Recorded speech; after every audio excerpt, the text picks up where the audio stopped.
Hi friends, in honor of Father's Day, I dropped in with my friend Rachel Blair to do an interview about fathers. Rachel has a podcast called Raising Vibrant Kids. She's fantastic, and she wanted to interview me about my dad. And I know I get a lot of questions from my audience about my dad, and so this is a really fun episode to upload here, and then you can also watch us recording it live. So hope you enjoy it. Welcome, Mesha McKittrick. I'm so excited to have you on Raising Vibrant Kids. Rach, it is a pleasure. It's an absolute joy for me to be here and spend time with you and a soul who I admire so much. Oh, ditto, like right back at you, sister. So for the listeners, let's introduce you a little bit. Mesha has a podcast called Mindset Check. And do you want to just tell the audience about it a little bit? Of course, I would love to. So my podcast is all about taking a mindset check and how when we take the time to just take a small mindset check, it completely changes the way that we're living. So when I first started, I had over like 20 episodes outlined. And I was so excited. And I felt like I was just receiving download after download, and it was all coming. And then I sat down to write the first episode, or to record the first episode. It was already written, like an outline. And it just was like mud, and it was like fog. Yeah. And I know that when we're in the mud and then the fog, that there's a purpose. And so I just kind of sat with it. And I was, very thoughtful and prayerful about it. And I was like, what is this? And a couple of days later, I was laying in my bed at night, and my heart just started beating. So, it was just that feeling of like where the heart's going to pop out of the chest. And I heard the words, Mesha, you need to share your journal from when you were 15 and pregnant. And it was like so many feelings in that one moment. Like, oh my gosh, really? And I know what happens in that journal. Are you sure? Like, yeah. But I think also it was one of those moments for me where I also understood why in that moment. I've never reread my journals back. I've never, but I knew that breaking that apart, because what I go through when I was 15 is, I'm pregnant I'm actually pregnant at 14, right before my 15th birthday. And the way that my parents handled the situation and the way that I was taught so many things while I was going on this very rocky road, this really tough path. And then also I decide to keep my baby girl, and move forward being a mom and having a complete life change. I also lose my little baby girl at 9.5 months old. And so we go through grief, and we go through all of that. And so it's like being able to read it one day at a time, or really what we do is we read a couple of entries. Yeah. And then we break it down, and we talk about the mindset of this girl when she was 15 years old. And at the same time that we're talking about this story, you're hearing it from me, who's totally on the other side of it. Mm-hmm. That helps you to understand, like, no matter what your story is, like, you can come out on the other side, right? Mm-hmm. There's light at the end of the tunnel, I think.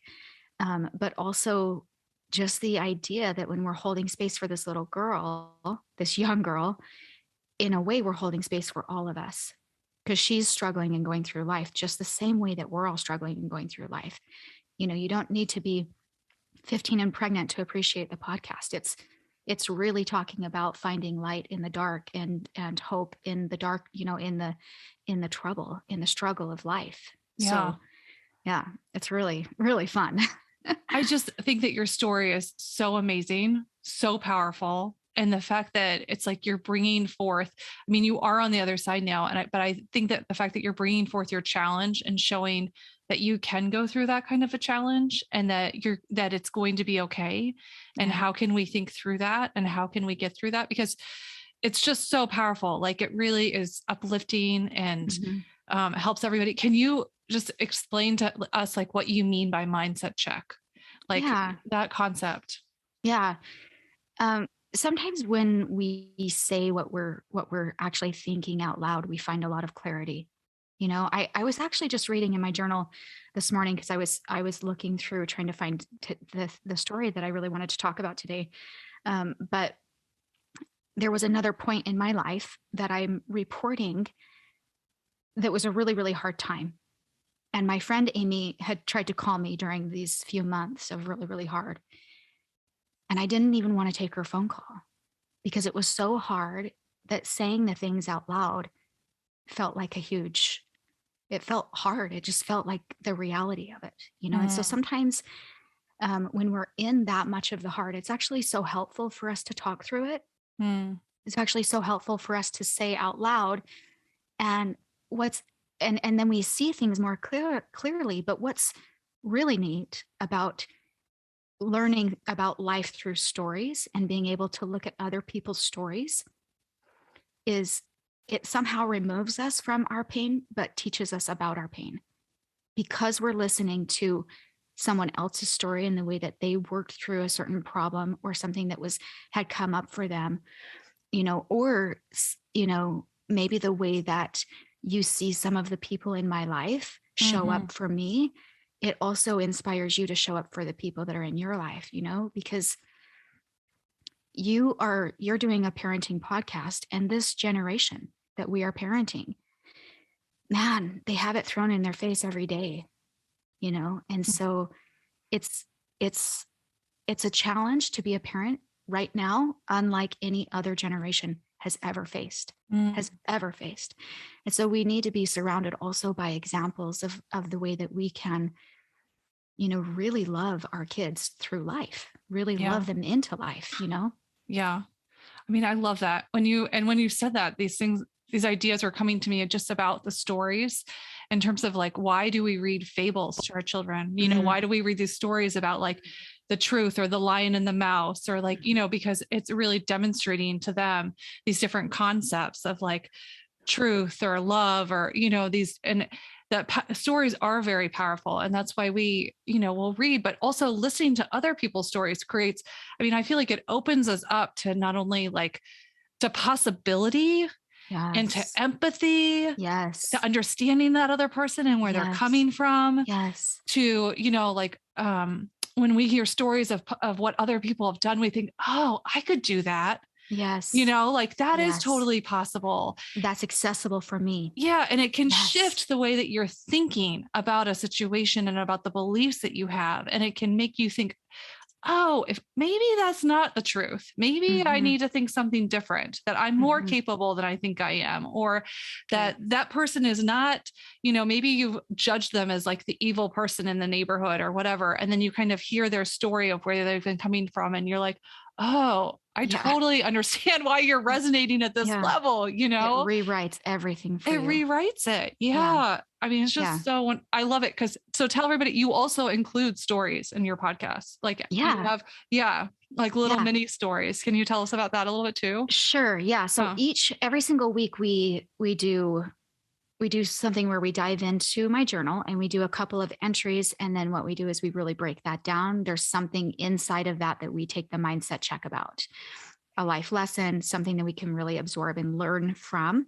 And, I share a lot of different angles of like how to go about that during that podcast. And then after that episode, I air what's called a mini podcast or a mini mindset check. And it's really just stories that are completely, mostly folktale or parables or something like that, that helps us to be able to kind of take a look at our life in a very abstract way. The story has nothing to do with your life, but again, everything to do with your life. Yeah. It helps you evaluate how you're coming at life, Right. Absolutely. I mean, I've loved your little stories. Just so you know, I love listening to that. That's why I was like, you have to tell everybody about these little stories too, because they're so good. Yeah. But go ahead. Oh, I was just going to say that I recently read something about in Africa, when somebody's really not doing well, one of the questions that they ask is when is the last time that they've told story? Really? As like a sign or a level of their health. Yeah. And so we're talking about learning from other stories. and you learn so much from your own stories. And then in any story that you choose to retell, you're retelling it because you're like solidifying or cementing that lesson in your life, or that feeling that story left you with. Stories are powerful. When women get together and they'll share, like, the most talked about thing when a woman is pregnant is other women's like birth stories, right? Yeah. And when teenagers are young and they're dreaming of like their future life, they want to ask adults about their love story, about how did you meet your husband and stories are so important. Yeah. Well, I think too, when your stories create identity, yeah. in terms of who you are, Mm-hmm. and retelling your story, I think that it can cement that for you. But I think that you can also look at it kind of in a different perspective and say, could I shift the story? Could it be a different way in my mind? Oh, yes. It is so good. It is so good. Because even as I'm writing in my journal and I'm reading it, there's this element of a mindset check when I openly am like, look, I'm recording all of the negative. How much do we do that? How much are recording and keeping track of the negative in our life? All the time. Yeah. And if what you focus on grows, what do you really want to focus on? I'm not asking you to turn a blind eye to what's negative, process that, take care of that, but let's not dwell there. Like, what do we want to actually focus on? So if you're going to record the negative and you just need it for like learning or processing or getting it out, make sure you're also recording what else is true. Yeah. Yeah. It's interesting. I've said this before. So I started this gratitude practice with my kids at night, and we would say what we were grateful for, and I think as a mom, it's like, you're so exhausted by the end of the day that you're kind of like, oh, this, I'm just so tired. This happened. They were fighting this and that. But when we started doing the gratitude practice at night, I thought I could see, like, I wouldn't put in the negative, but I was like, oh my gosh, today was amazing. Like, we did so many amazing, wonderful things. Mm-hmm. And then when you shift that for yourself, that you just like can sit in such a higher vibration with your children about what an amazing life you have together. It's like, you give yourself the gift of bliss when you recount the good. When you recount the good, you give yourself the gift of bliss. It's just, do you want to live a blissful life? Yeah. Then look for it.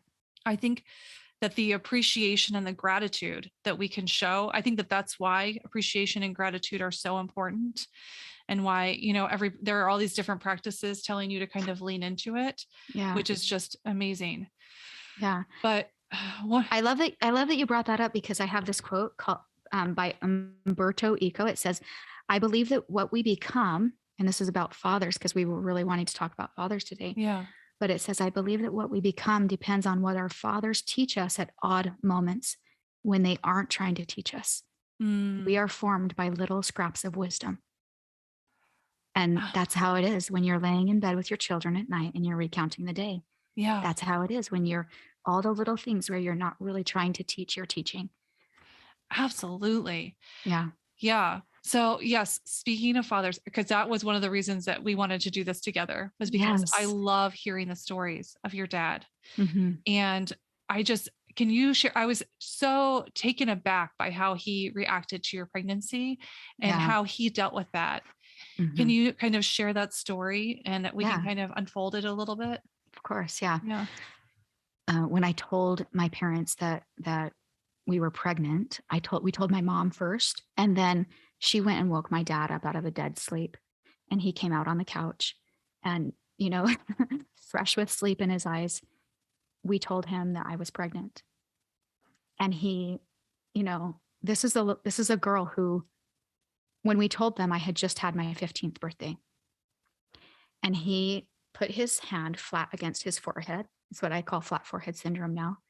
And he just, right? We all have that as parents. Like, oh my gosh. Like, and he closed his eyes and he just took some deep breaths for a minute. And then and it's just silence. It's like piercing silence. And he brings his hand down and he looks me straight in the eyes and he said, Mesha, you need to know that we are not the family that will send you to Texas to live with a distant relative so that we can pretend this is not happening. We are your family, and what you go through, we go through. He, like that very night, taught me how the world was going to handle my news and how people might be judgmental or mean and talk about me behind my back. And he said, Mish, that just means they haven't been through something hard yet. So you don't need to focus on them. Just let them be. And then from that, you can just absorb the people who are in your corner. Be with the people that are there. He then said, just that whole road of the way that he responded, and he cared more about me than he cared about what the neighbors thought or what his friends thought. And he didn't just say it that night. Both he and my mom lived that. Yeah. They lived that way. I mean, when you said that story, it was so remarkable to me because I just thought of like how a parent would react to a 14-year-old or a 15-year-old being pregnant. And and I also thought, and you said, I think the other thing that I can't remember if you said that in this story or not, but you said that he gave you the choice, right? Like he said something about like, you're going to have to live with this, and like, not like live with it like a bad way, but it was like, I want this to be your choice. Yeah. Because how it could affect you. Yes. So that night we talked about what was going to be best for the baby. And I knew that night that I wanted to keep her. But what you're referring to is the decision to let me get married. Oh, okay. And it was kind of one of those things where, I know that was a really heavy, heavy decision for my dad. And what he did is he brought all of us together to go camping. And, all of my family and then all of his family, right? Yeah. So we all go camping in the woods to try to talk about options and just to feel like, what is this? What is this that we're embarking in? What is this new chapter for us? Right. Yeah. And he left to go get ice. And my dad is a huge like music buff and he loves music. And he just had the music turned up all the way. And he said, and he had the windows down, the fresh mountain air. And he said, this song came on and just sank deep into his heart. And that song was Madonna, Papa Don't Preach. And it was like, Papa don't preach, I'm in trouble deep. Papa don't preach, I've been losing sleep, but I've made up my mind, I'm keeping my baby. And the whole thing, it's like, he says he wants to marry me and we can raise a little family and all this stuff. And my dad was just like, right. Hot tears just, going down his, face while he's just driving down this mountain freeway, windows down. And just he, in that moment, felt the overwhelming, prompting, the overwhelming desire and need to let me lead out in my decisions so that I would know when I looked back on my life that I made my decisions and not that they had been made for me. Yeah. I mean, so powerful. Right? I know.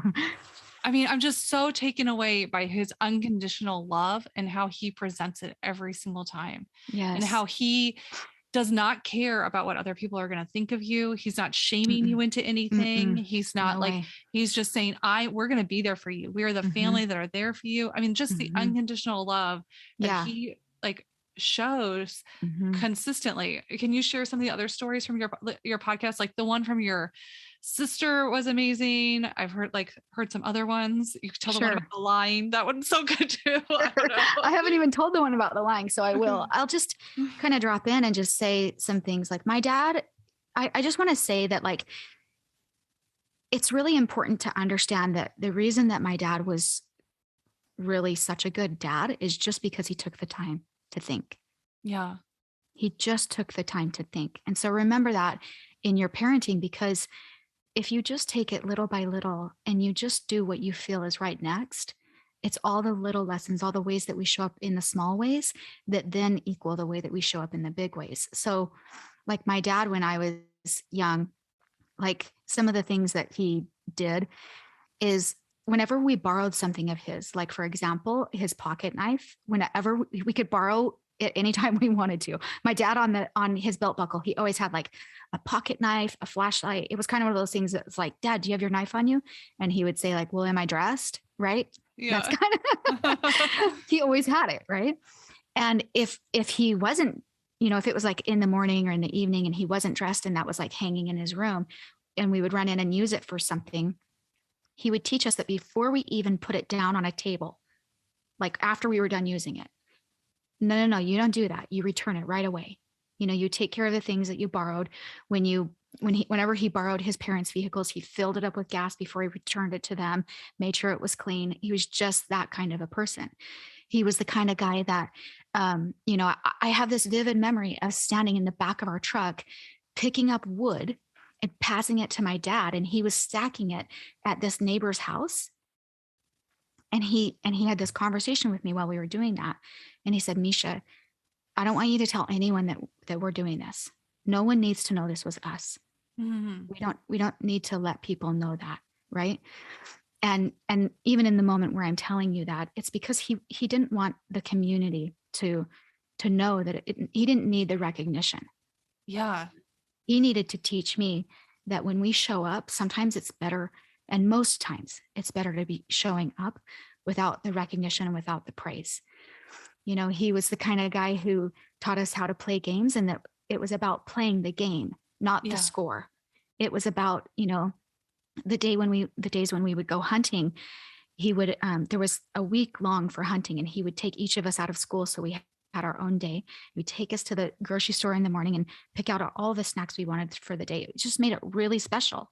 And every time we did something in the woods with my dad, we went fishing or hunting or anything, he would always say, it's not about the fish that you catch. It's about the person you're with.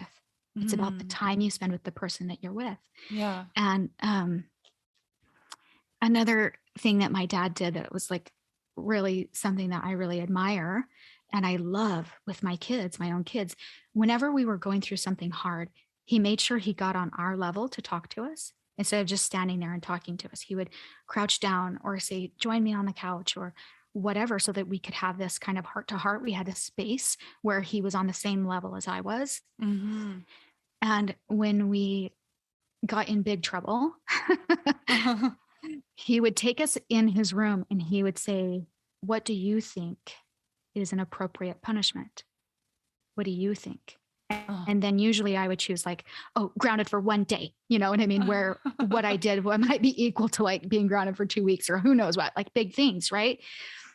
And so my dad would teach us like, okay, if you're going to start there, because he would just teach us to choose our own punishment, right? What was equal to what we did. Then he would start at, let's be grounded for 3 weeks. And then we would meet in the middle somewhere to where he could help us walk through it to choose something that was very realistic for ourselves. And, the way we parent each child is different if we want to parent them the same. And so it's kind of like if you walked into that room with a child who was like, did something that was actually kind of small and they're like, I should be grounded for 3 weeks. I mean, he would approach it totally different. But I was the kind of child that was like, when we had like personal interviews with my dad, we would sit down and I remember him saying, Mish, we need to work on your attitude. We need to talk about that. And I would be like, what are you talking about? What attitude? What are you talking about? You know what I mean? Like, so blind to it. You know what I mean? But he would just sit with me in it and walk me through it. Yeah. Yeah. So the story, yes. What were you going to say? I was just going to say, when you tell the two stories, one in particular where you're like, he put his hand on his head, or the one about just getting married, that like, he really kind of, it almost sounds like he's really tuning in to really listening and really feeling, and that he's more in tune with like the vibration of what's going on, where he's like, we're not going to focus on the competition. We're going to focus on the fun. We're not going to focus on the praise and having somebody, so that we're prideful. We're going to focus on the giving to somebody else, where he's really just kind of tuned into that. The most important thing. Yes, the most important thing. Like his intention is pure. Like his intention is like that he was practicing that without you even like probably without even discussing it or realizing that it was a thing, that he was like just practicing that in his own like way. Yes. So yeah, absolutely. And that leads us like into the story you wanted me to talk about with the lying, because there was a story about a coat when I was in the 3rd grade. And there was a boy named Scott, and I don't even remember exactly what happened at school. But in my family, we had a good coat and we had a wood coat. Okay. And so what that meant is that we had a coat that we could like wear to church or to school or wherever we were going that was nicer. And then we had a coat that we would wear when we went out, because my dad would chop the wood, and us kids, he would stack it in our arms, and we would walk down the stairs and bring it into the house so that we could have wood fires to heat our home. That's what we did. And my good coat one day at school got ruined, and something had to do with this boy, Scott. Right. I don't remember the whole story, which is really important for parents to listen to. The part of the story that I remember is that this boy, Scott, and his dad were coming over to my house to have like a talk about what happened. And I was kind of fudging the truth, and I knew it. Like, I was trying to make it more his fault because I didn't want to get in trouble, or I didn't want, to have to earn the money for a new good coat or whatever it was that I needed. It was like I was kind of just pushing it all to Scott, which was not fair. Scott, if you ever hear this, I'm sorry. Right? Like, I don't even remember his last name, or I would look him up and buy him a coat. I don't know. But the point is, what happened is that Scott and his dad came over, but before they came over, my dad had a conversation with me. And he said, Mesha, I just want you to tell me everything that happened in the story. And I want you to know that no matter what, I'm on your team. No matter what you say, no matter what you claim, no matter what you do, like, I'm your dad and I'm on your team. And part of me wonders if he knew that he kind of felt in his bones that I was kind of, pushing, The truth. fudging the story. Yeah. Like, Yeah. I was lying. Right. And Scott and his dad came over, and I held to my guns, and I was like, yeah, it's all his fault. Scott and his dad anteed up. They paid for a new coat. Ugh, gross. But guess what stayed with me? What stayed with me is that my dad was going to be on my side no matter what through my life. And I felt so terrible about the lie that shaped me for the future. Yeah. And I think the way that we handle that with our kids, it's way more impactful and powerful. Like, for me to walk away from that knowing that I didn't own that all the way, like I should have, changed my interactions for the future. Yeah. It changed it, cemented in my mind that my dad had my back no matter what. But it also made me want to be a better person, because if my dad was going to vouch for me, and my dad was a really good man, I wanted his vouch to be like worth it, Yeah. So powerful. Yeah. So powerful. And you told me this story during a really impactful time during my parenting journey, and it just made all the difference. Your story did. Oh, I'm so glad. Yeah. The stories are powerful. It's like, yeah. Mm-hmm. What do you think impacted him to be so like unconditionally loving to you, like to you and your sisters? I mean, that's a beautiful question. That's a beautiful question. I know that my dad watched some things in his family. This is interesting. My dad watched his sister. She was dating a guy, and she got pregnant before they were married. And he just kind of watched how things were with his family. And he just made this vow that his children would always feel love from him. That's what he wanted more than anything ever, because he knew how his parents, and they're really great, they're really amazing, but they could have handled it better. Yeah. They could have handled it better. And my dad showed up for his sister in a way that, man, I didn't know all of these things when I got pregnant. I didn't know that until later. And my Aunt Lenoma was so, so kind to me. She was just, oh my gosh, she was just so great. But I never knew that it was because she was watching me relive, like, not the same way. She was older than I was, but, in many ways, the same way, Yeah. Yeah. And so I think that was a huge motivation for him. And then he saw that, like, love could change people, and he saw it could change families. His family was never one to hug. I know that you know this because I talked about this on the podcast with my sister, but his family was never one to be like big huggers. And my dad decided that he wanted to be a family that hugged. And so he started just hugging. And when he told me that his family, they were never ones to be like huggers, I was like, what? Because all I ever knew of my aunts, my uncles, my grandparents, my cousins, It's crazy hug town. Really? It's That's crazy. Like we embrace like crazy every Yeah. time we meet and every time we leave each other. Yeah. And when that is like the ripple effect of one person deciding yes. that their intention is love. Yeah. Do you know what Yeah. I'm saying? Like that's amazing. It's beautiful. It's Yeah. beautiful. And it's not to say that my dad was perfect, but he cared about a lot of things that were really important, Mm, you know? yeah. Can you Yeah. tell us how it's impacted your parenting? Yes. Like Yeah. to Of be course. raised, yeah, with that kind of unconditional, like when your boys come to you and they've done something, are you Ooh. also feeling that unconditional love, or like how is that? I'm curious. So in some ways it's kind of interesting. In some ways, like my oldest wanted to build like a shed with like a music studio in it. And I knew it wasn't possible because we were renting and he'd have to get all the approvals. And so he just kind of like, I should have just taken my dad's lead and just said, "Hey, why don't you appeal to them and see what you can do?"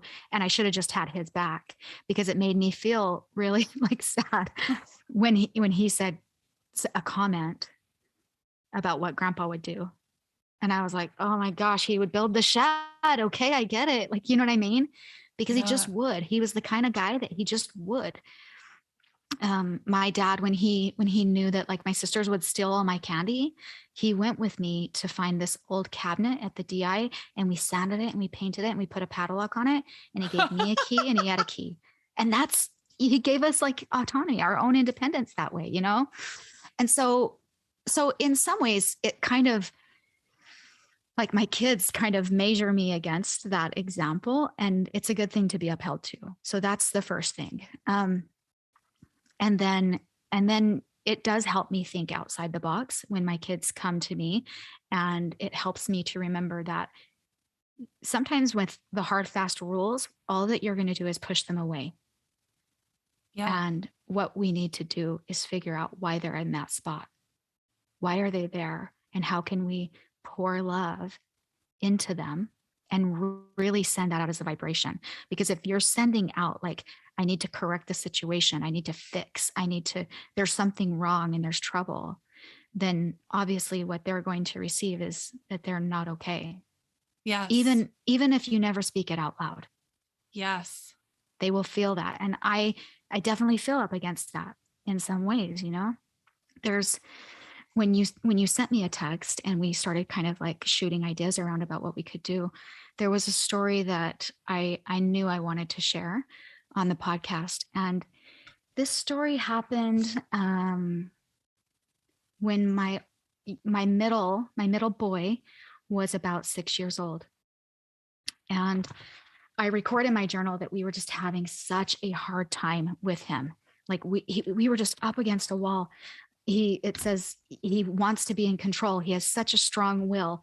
And, you know, it was like 1 minute he's happy and 1 minute he's upset. And, it was just, he could just lose it, you know? And I know that every parent can relate with that because kids go through phases. Yeah. It doesn't matter the overall, like, you know, measure of your kids, what's the word, like just their being, the temperament. way that their like, temperament. Yeah. They still will always go through these roller coaster rides where they're just you know, kind of putting you up against a wall. Yeah. Well, I kind of feel like it's because they're people and they have emotions too. Like, you know, like I always look at adults will look at children and they're like, you need to behave, you need to do this and that. And then I'm like, but we do the exact same thing that they do, just in a like a little bit of a different way, you know? Exactly. Exactly. And so there, in this story, we were having that struggle with my son, and Scotty had this CD that he loved to listen to. And this is, you know, back in the day when you put a CD in the player and then you'd skip to the songs you want to listen to or whatever. And his cousin was over, and he said, he told his cousin, "I love this song because it reminds me of my grandpa C." And so a couple of days later, and which was kind of an interesting thing because he was 6, and when I heard that, I was just filled with crazy amount of peace because I had never said to him, this song reminds me of my dad. There was just something about the song that reminded him of his grandpa, who he never knew here in this life. Okay. Which is also interesting because there have been times where I pulled that child out of the bathtub. He was about 10 months old, and I had a picture of my dad in my bathroom, and he just said, Bumpa.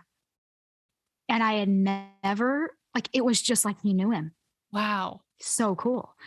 But a couple of days later, Scotty's friend was over and he was playing the same CD for his friend. And they were both laying on their backs by the CD player. And there was a song that was like 2 songs before the CD that reminded him of his grandpa. And this song starts, and it's kind of also just like a really slow and a very feeling song. And I was standing in the kitchen and I had this feeling because I knew that Scotty was like reminiscing and he was going to show his friend this song. And I had this feeling that felt very familiar, like other times that my dad has spoken to me through music or through just, that heart space. And I felt my dad pulling me to listen. And I hear Scotty from across the room. I hear the word grandpa. He's talking to his friend. I hear the word grandpa and I'm like, oh my. And I just felt this overwhelming need to listen, like listen right now. And here's the words. You can help the children. You can make a miracle. Because of you, they will be a great generation. Just reach out your hand and show them that you care. And it was like I was up against like all of this struggle raising him. And all he needed to know was that I cared about him. All I needed to do was just reach out my hand. And here's my dad stepping in, knowing like my dad and the kind of person that he is and the way that he parents and the way that he could see me struggling and, in the throes of motherhood, Yes. I had one older and one younger than him. And it was just a lot of work. And when one of the kids is pushing up against something and you're in that state, it feels like a lot. And so for my dad just to come in and say, hey, Mish, just reach out your hand and show him you care. That's all he needs right now. Yes. Yes. I mean, I feel like that is when our kids are going through struggle, it's so hard. There's so much, like they're feeling the pain, they're reacting, but we're also feeling their pain, Mm-hmm. And what they need for us to do is to be grounded for them in that moment and grounded in love for them. Yeah. And to say, struggle is part of life. It's here to help you. It's here to expand you. Yeah. It will grow you. But what you need to do is focus on what you want, rather than the struggle right now. Right. And teaching them the mindset check, from an early age. Right. And opening, their for hearts. us to take that mindset check, because very often when our kids are really bothering us, it's because we're being impatient and we're not taking the time. And all that it does is take a little time to evaluate the situation and what's really needed. Yes. Because what I might have thought was needed in that moment was like more punishment or more, what I would call like assignments. I used to put my kids in their room and have them like read this certain book and listen to these character like songs or whatever to like help shape them or to like help them drop into something different. And what he really needed in that moment wasn't more of punishment. And it wasn't more of, let me show you where you're wrong. It was, let me show you that I see you. Yes. Let me show you that I can be with you and that you're important. Yes. Yeah. Yeah. And that I love you. Yeah.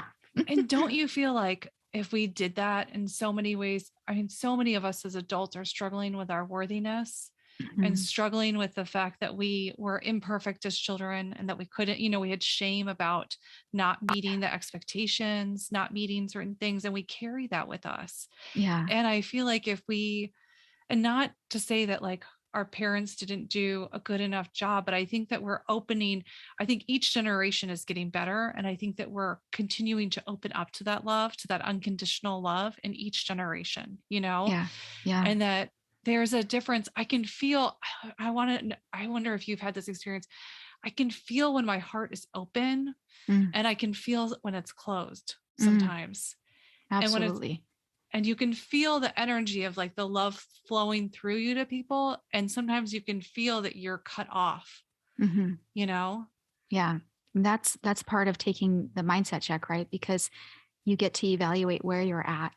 And I think one of the most powerful things that we understand as we grow into our adulthood is how responsible we are for the condition of our heart, how responsible we are for our own neurochemistry, our thoughts and our feelings, the combination of the two. Mm, We're responsible. And so many times and a huge part of it's because of the way that we're raised, or just the way that we see the world going. We live life like by default. And so if the world feels struggling, we're going to struggle. If we happen to watch an inspiring movie, we're going to feel inspired. If we happen to have a difficult interaction with a person, we're going to carry that with us, instead of realizing that we get to create that. We're in mm, charge of that. We get to mold those feelings, and we get yes. to, sure, things are going to be hard and we're Yes. going to be up against stuff, but that's when you drop into your heart and you say, what's needed? What's needed now? Yes. What do I need to do? And what ways can I show up to make a difference here? Yeah. And I feel like when we've talked, that you and I both feel that, and we feel that same way. And we're both also in this mode of like trying to do that for ourselves, trying to Hmm. be that present, Yeah. and to really check in with ourselves, our own emotions, our own thoughts. But then we're also getting to the point where we're like, how can I teach my children this? How can I help them to know that they are also responsible for their thoughts and their emotions?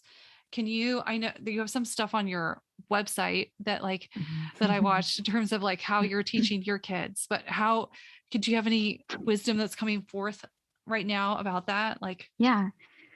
I think, again, like, your kids watch you. And so if you're managing your own self, then they will in turn manage themselves.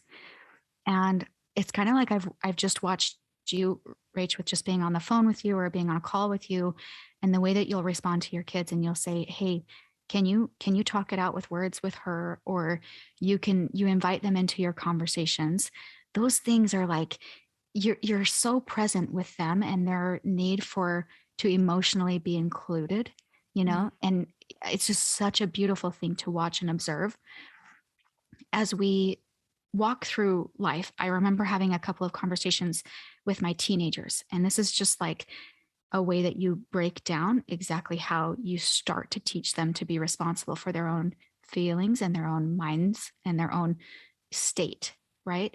And so I'll talk to them about, hey, hormones are going to come for you.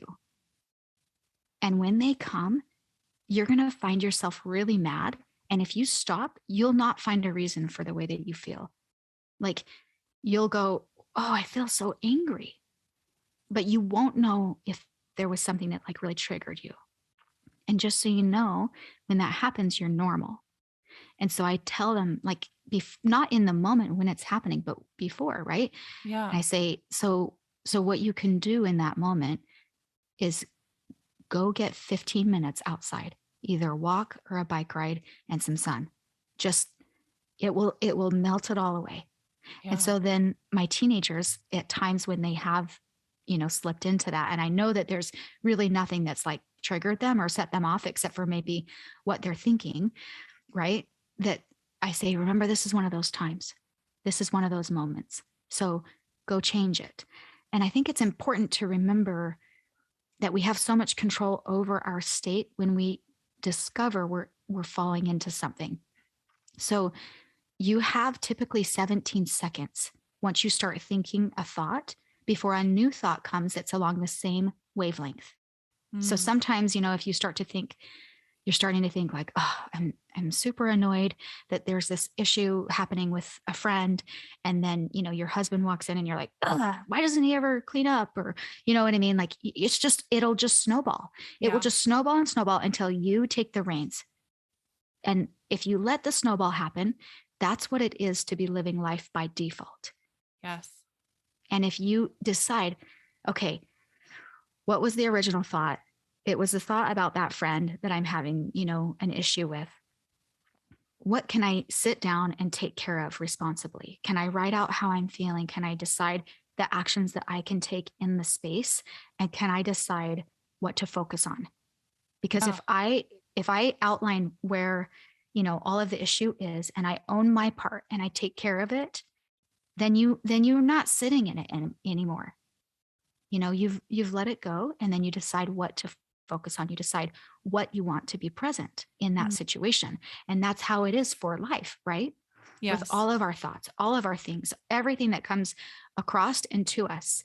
It's being willing that when it comes to you, to sit in it, to take care of it so that you can move forward, so that you're not negative spiraling. Yeah. Yeah. Well, I think what you just said, that's super important, is that you decide what you want. And when you Mm-hmm. start to focus on that, then it starts to move in that direction. Mm-hmm. Because when we're focusing on what we don't want, they're like what you there, we're getting momentum in that direction. Momentum, Yeah. momentum, and I mean, I can see that over and over again in my life with different situations and circumstances where I gained either momentum in the direction that I didn't want or momentum in the direction that I did want. Yeah. Like 100%. yeah. Momentum, like being on a bicycle, it's easier to keep going when you have momentum. When you stop, you have to put your foot down. Yeah. So get on the bike. It's the same. It's easier to balance when you're on rollerblades, when you're going, versus when you're stopped, or when you're kind of going slower. The Yeah. momentum helps you. It helps you stay on. And the thing, it's so interesting. Just when you really understand how much that momentum contributes to the pathways and the patterns inside of your brain. So your brain has default ways of thinking. And so just the way that we were talking in the beginning of the episode of like dropping into bliss, it trains you to drop into bliss. Yeah. It's the same way as like a well-worn shoe. When you put your foot in a shoe that you have totally broken in, it feels like it's yours. But when, your kid puts on that shoe and you're like, wait, don't wear that one around because it kind of has my imprint on it. You're going to change it, right? That's how our brains are. Our brains are moldable. Our brains hold a formation of the way we think. It's because our neural pathways become very strong and very like a well-worn path. Yeah. The more that we think good and positive thoughts, the more we will default to those. Yeah. And so what's interesting is that a lot of times when we're thinking in the negative, it's also because we're willing to confront what's coming up. So if we'll just take a minute and what's coming up, we can then redirect our thoughts and really default back into those positive pathways, those positive ways of thinking. We can drop back into the bliss. We can drop back into all of those, and we can teach our well-worn shoe that that's the way we want to respond to life. That's how we want to show up. Do you think, I feel like your dad did the well-worn path of this unconditional love, that he really practiced it? And I was just thinking that because he was practicing that it's important, the story that we are creating for our children of who they are, that in many ways we're creating their identity and their storyline for themselves when we talk to them a certain way. And when we, I was thinking, he really trusted you guys. Like that unconditional love was like trust. Like, I trust your story, whatever you're saying, even if it is a lie, even if it is a lie, I'm trusting you here. I'm trusting you to make this decision about your pregnancy. Like, just, did you feel that trust in the story that he was creating for you? Or was it more subconscious? Like, no, an insane amount, because, especially through my pregnancy and the things that happened to me as a young teen, he talked to me in this way. He would call me an emancipated adult. And he would say, Mish, you're an emancipated adult. I trust that you can make these hard decisions. And when you're up against it and you need any advice, come to me. He talked to me about how parenting was kind of like, he used this basketball analogy. And he said, Mish, when you're when your kids are young, you're just rolling the ball back and forth to them. And then there's a point where you teach them to dribble and you teach them to pass, and you're kind of playing the game with them. And then there's a point where you drop in and you're lifting them up and, helping them get the baskets, and you move into, after the role of playing with them, you move into being their coach. And you watch the game and you see how it's being played, and you give them different tactics and you show them different ways. And then there's a certain point where you go and you have to sit on the bench and you're their fan. And when you're their fan, you can't walk out onto the court and tell them something. You can't walk down and pretend you're the coach and give them a new play. You have to meet them after the game. And when they come up into the stands or after the game and they ask for your advice, then you give it to them. And he said, what you're going through right now is going to feel kind of, a little bit off or interesting, because we went from me coaching you to being in the stands really quickly. And he said, I'm not going to continue to be your coach, but I'm in the stands anytime you need. And he just taught me that sometimes the most important thing that I can do when I'm out on the court is ask my dad to meet me in the locker room. Oh, right? yeah.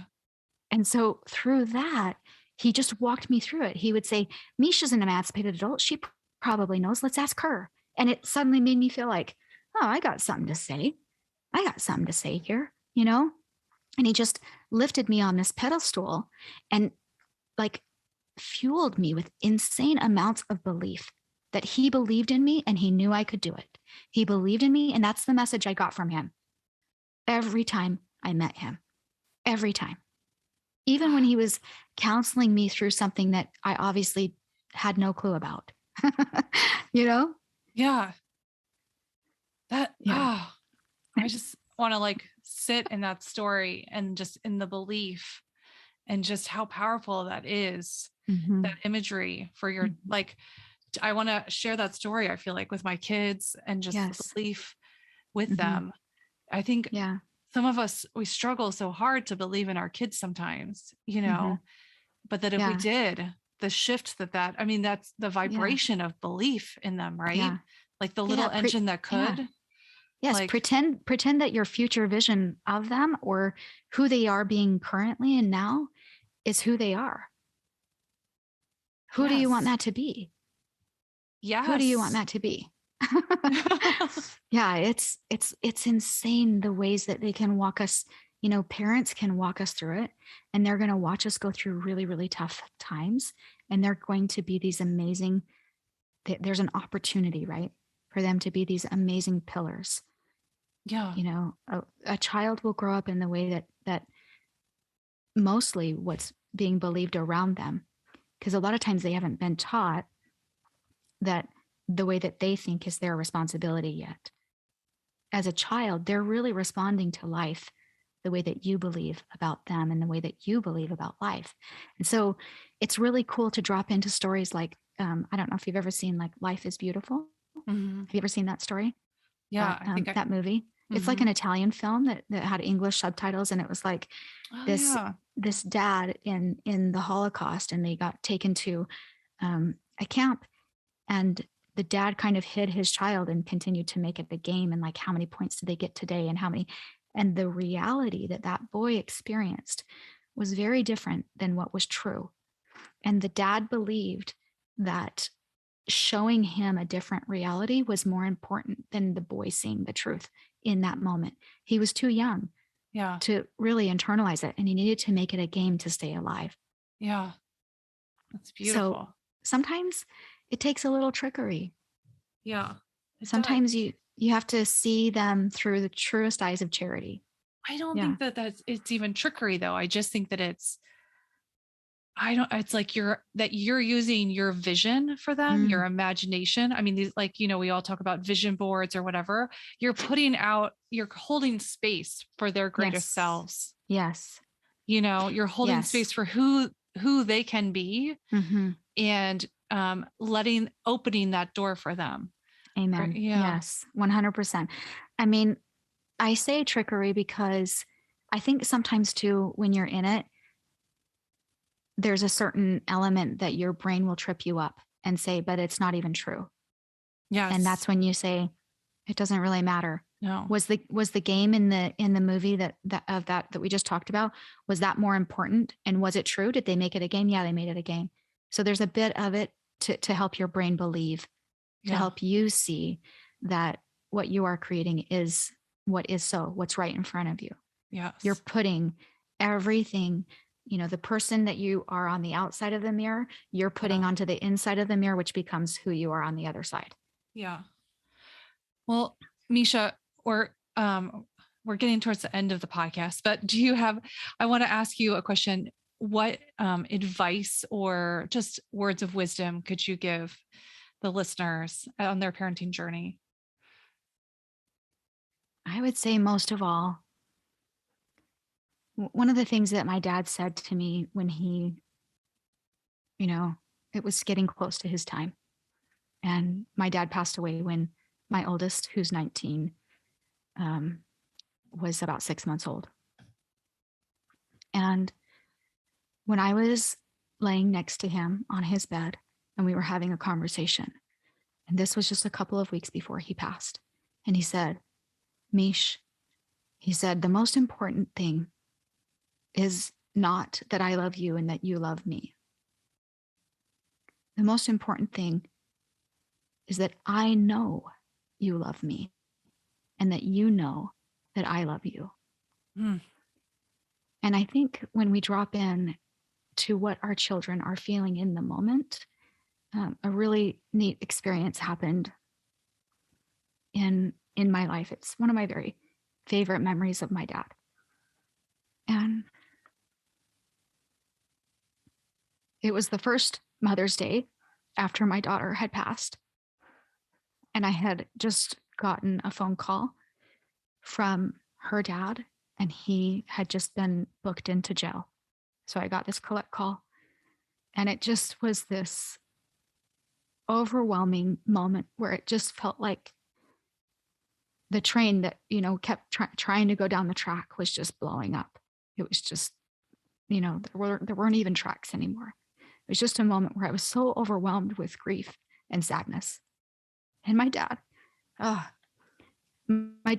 saw what was happening. And he didn't know about the phone call yet. And he came downstairs and he just saw me.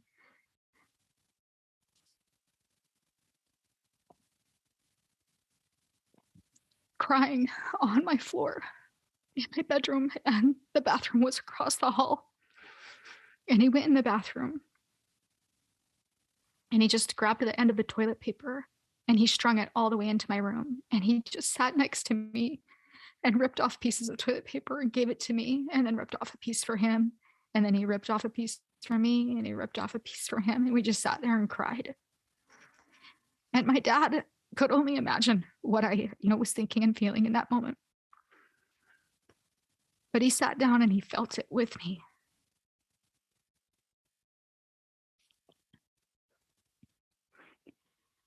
So I would say drop in and love them where they are. Love them in whatever they're going through, and see them for who you really know they are. They might have lost the vision for themselves, but you do not ever need to lose that vision for them. And just hold true to the love and make sure that you meet them where they are. Do the things that are important to them, not because they're important to you, but because they're important to them. My dad went to an amusement park with my sister, and he doesn't like amusement parks, but he took her there because she loves him so much. And he rode the rides until he was sick. And it's just a little example of it doesn't have to be what you love to do. It's great if you can meet somewhere where you both love something, but it's more important that, when you show up in their space, they feel your love. They feel that. I'm so glad I asked you that question, because that was really powerful. That just touched me so much. So I'm just going to let that sit, and we're going to end there. And I just want to Can you share with the audience where they can find you? Your Of podcast is course. powerful. Everything that you do Yeah. is powerful. Oh, Yeah. thank you, Rach. Thank you so much. It's just because I have a lot of helping hands right now. I feel like I'm Yeah. being guided, and I just want to recognize that, but also say thank you for recognizing me. Yeah. Where you can find me, my podcast is called Mindset Check with my friend Mesha. You can just type in Mindset Check and it will come up. You can find me on Instagram at My Friend Mesha, and Mesha is spelled Mesha. Yeah, and those are the two main places to find me. You can also find me on Facebook. Okay. Yeah. And you have a website, which I did not Yeah. know for the longest time, but it's a good one. It's really good. And they're like, there's some good tips on there for parents too. You had a YouTube Yes. channel and like, It just keeps going and going because like I will suddenly remember something that I was shown, or something that my dad did, or something, a way that he taught us to relate to each other as we were getting older and leaving to college, and he wanted us to still be sisters and be close. yeah. There was some really interesting things that he did around that. There was just so, like, it just keeps coming. It's so great. Yeah. Well, we just want to say a happy Father's Day to your dad. Mhm. And, and thank you for just the lessons that he continues to teach us, even, after his passing. So, Yeah. and thank you so, so much for coming on today and for doing this with me. Thank you, You Rach. always bless me. Oh, and you too, to me. You're incredible. I love your mission. You're doing so much good. Oh, love you too. Yes. I hope you loved it, and you can click here for more goodness. I'll see you soon.